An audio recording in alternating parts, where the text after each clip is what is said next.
Hair loss ശരിക്കും പറഞ്ഞാൽ ഒരൊറ്റ രാത്രി കൊണ്ട് ഉണ്ടാവുന്നതല്ല. അത് സ്ലോലി ഗ്രാജ്വലി ആയിരിക്കും. ശരിക്കും പറഞ്ഞാൽ നമ്മുടെ ബോഡി നമുക്ക് തരുന്ന സിഗ്നൽസ് ആയിരിക്കും something is gone wrong, address it എന്നുള്ളത്. അത് മിക്ക ആൾക്കാരും എന്ത് ചെയ്യും, മിസ് ഔട്ട് ചെയ്യും. ചില ആൾക്കാർക്കാണെങ്കിൽ ഹെയർ എവ്രിവെയർ എന്ന് പറഞ്ഞൊരു അവസ്ഥയായിരിക്കും. കുളിക്കുമ്പോൾ അല്ലെങ്കിൽ അവരുടെ റൂമിൽ അവരേതെങ്കിലും ഒരു റൂമിൽ ഇരുന്നിട്ട് ഇറങ്ങുമ്പോൾ എല്ലാം. അങ്ങനെയുള്ളവരോട് ഞാൻ പറയുന്നത് ഒരു ബാലൻസ്ഡ് ഡയറ്റ്, ഗുഡ് സ്ലീപ്പ്, അതുപോലെ തന്നെ സ്ട്രെസ്സ് കുറയ്ക്കുക എന്നുള്ളതാണ്. ചില ആൾക്കാർക്ക് റിസീഡിങ് ആയിട്ടുള്ള ഹെയർ ലൈൻ ആയിരിക്കും. ഒരു 10ാം ക്ലാസ്സിൽ പഠിക്കുമ്പം പിരിയത്തിൻ്റെ തൊട്ട് മേളിൽ നിന്ന് ഹെയർ ഉണ്ടായിരുന്നു, ആൻഡ് ആഫ്റ്റർ ദാറ്റ് കുറച്ചും കൂടെ മേളിലോട്ട് പോയി എന്നൊരവസ്ഥ വരും. ഒരുപാട് ഹെയർ ലോസ് എന്ന് പറയുമ്പോൾ എത്ര നേരത്തെ നമ്മൾ ട്രീറ്റ് ചെയ്യുന്നോ അത്രയും നേരത്തെ ആയിരിക്കും നമുക്ക് റിക്കവറി പോസിബിളായിട്ടുള്ളത്. ഇപ്പോൾ ഏത് ടൈപ്പ് ഓഫ് ഹെയർ ലോസ് ആണെന്നിരിക്കട്ടെ, അതിനെല്ലാം ബേസിക് ടു അഡ്വാൻസ്ഡ് ആയിട്ടുള്ള ട്രീറ്റ്മെൻറ്റ്സ് ഉണ്ട്.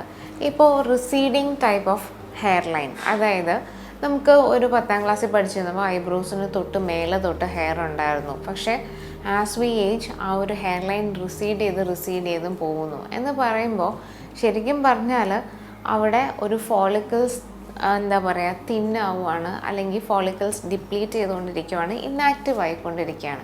അപ്പോൾ അവരെ ആക്ടിവേറ്റ് ചെയ്യാനായിട്ട് ലോ ലെവലായിട്ടുള്ള ലേസർ തെറാപ്പി ചെയ്യാവുന്നതാണ്. സോ ദാറ്റ് ആ ഫോളിക്കിൾസിന് ഒരു സ്റ്റിമുലേഷൻ കിട്ടും, ഫസ്റ്റ് തിങ്. സെക്കൻഡ്ലി, നമുക്ക് എല്ലാവർക്കും അറിയാവുന്ന PRP, GFC, ന്യൂ അഡ്വൻ്റ് ആയിട്ടുള്ള സ്കാൽപ് ത്രെഡ്സ് ഉണ്ട്, എക്സോസോംസ്, അങ്ങനെയുള്ള ട്രീറ്റ്മെൻറ്റ്സ് ഒക്കെ എന്ന് പറയുന്നത് കംപ്ലീറ്റ്ലി കസ്റ്റമൈസ്ഡ് ആണ്. ഇതിനൊന്നും ഡൗൺ ടൈം ഇല്ല. അതുപോലെ റിസൾട്ട്സ് ഓറിയൻറ്റഡും ആണ്. പിന്നെ അടുത്ത ഒരു ടൈപ്പ് ഓഫ് ഹെയർ ലോസ് എന്ന് പറയുന്നത് ക്രൗൺ ഏരിയ തിന്നിങ്, അതായത് ഇയർ ടു ഇയർ ഏരിയ മൊത്തത്തിൽ തിന്നാവുന്നൊരവസ്ഥ. ഇപ്പോൾ most of the times patients ഓൺലൈനൊക്കെ കുറേ സപ്ലിമെൻറ്റ്സ് ഒക്കെ വാങ്ങി കഴിച്ചിട്ടായിരിക്കും വരുന്നത്. മോസ്റ്റ്ലി ബയോട്ടിൻ ആൻഡ് സിങ്കിൻ്റെ സപ്ലിമെൻറ്റ്സ് ആണ് നമ്മളിതിന് സജസ്റ്റ് ചെയ്യുന്നത്. പക്ഷേ biotin is normally produced by our intestinal flora. അതുകൊണ്ടൊരു ഡെഫിസിറ്റ് ആണെങ്കിൽ മാത്രമാണ് അതിൻ്റെ അബ്സോർപ്ഷൻ നടക്കുന്നത്. But still hair serums, proper hair care routine, അതിൻ്റെ കൂടെ മിനോക്സിഡിലൊക്കെ വളരെ കോഷ്യസ് ആയിട്ട് മാത്രമേ ആഡ് ചെയ്യാൻ പറ്റുള്ളൂ. അതിന് നിങ്ങൾ തീർച്ചയായിട്ടും നിങ്ങളുടെ ഡോക്ടറിൻ്റെ ഒരു ഹെൽപ്പും കൂടെ തേടുക. അല്ലാണ്ട് മിനോക്സിഡിൽ യൂസ് ചെയ്യാം എന്ന് പറഞ്ഞ് ഈ വീഡിയോ കണ്ടിട്ട് ആരും ഓൺലൈനിൽ പോയി അല്ലെങ്കിൽ ഫാർമസിയിൽ പോയിട്ട് മിനോക്സിഡിൽ മേടിച്ച് സ്വന്തമായിട്ട് യൂസ് ചെയ്യരുത്. ബിക്കോസ് അത് യൂസ് ചെയ്യാനാണെങ്കിലും ആ മെഡിസിൻ നിർത്താനാണെങ്കിലും അതിൻ്റേതായിട്ടുള്ളൊരു രീതിയുണ്ട്.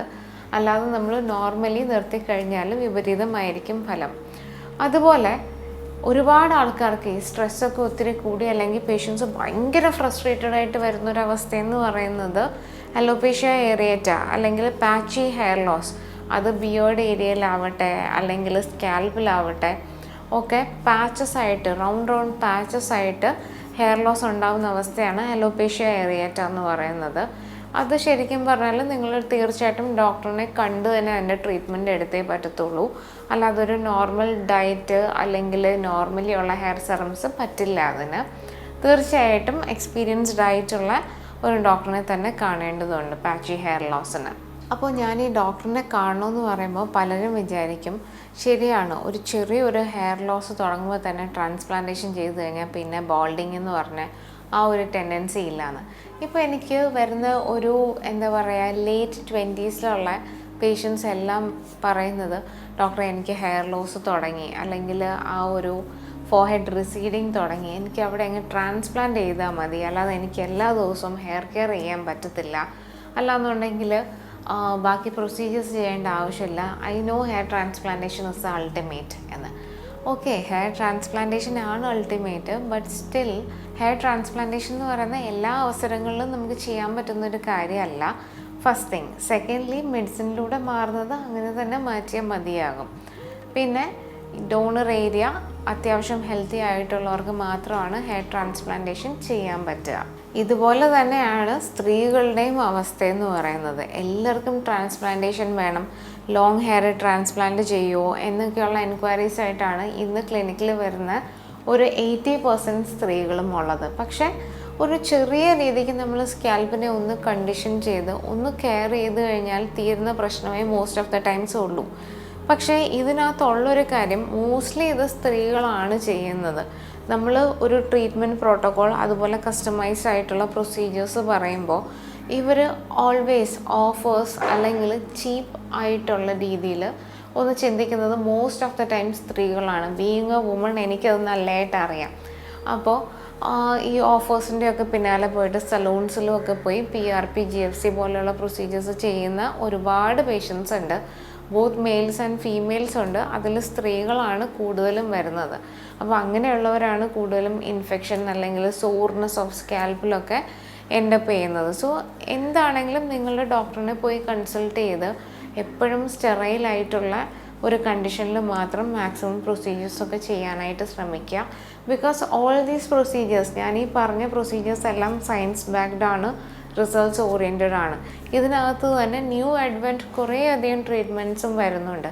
ഇനിഷ്യലി നമ്മൾ PRP GFC ഒക്കെ സ്റ്റാർട്ട് ചെയ്യും, അതെല്ലാം ബ്ലഡ് പ്രൊഡക്ട്സ് ആണ്. സോ ആ ബ്ലഡ് എടുത്ത് പ്രോസസ്സ് ചെയ്തിട്ട് ചെയ്യുന്ന ആ ഒരു ബുദ്ധിമുട്ട് ചില ആൾക്കാർക്കുണ്ട്.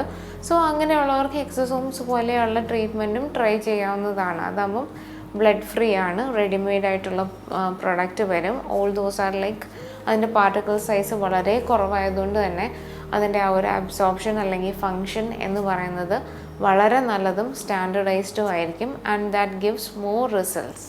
കൂടുതൽ വിശേഷങ്ങളുമായിട്ട് മറ്റൊരു സ്പന്ദനം എപ്പിസോഡിൽ വീണ്ടും കാണാം.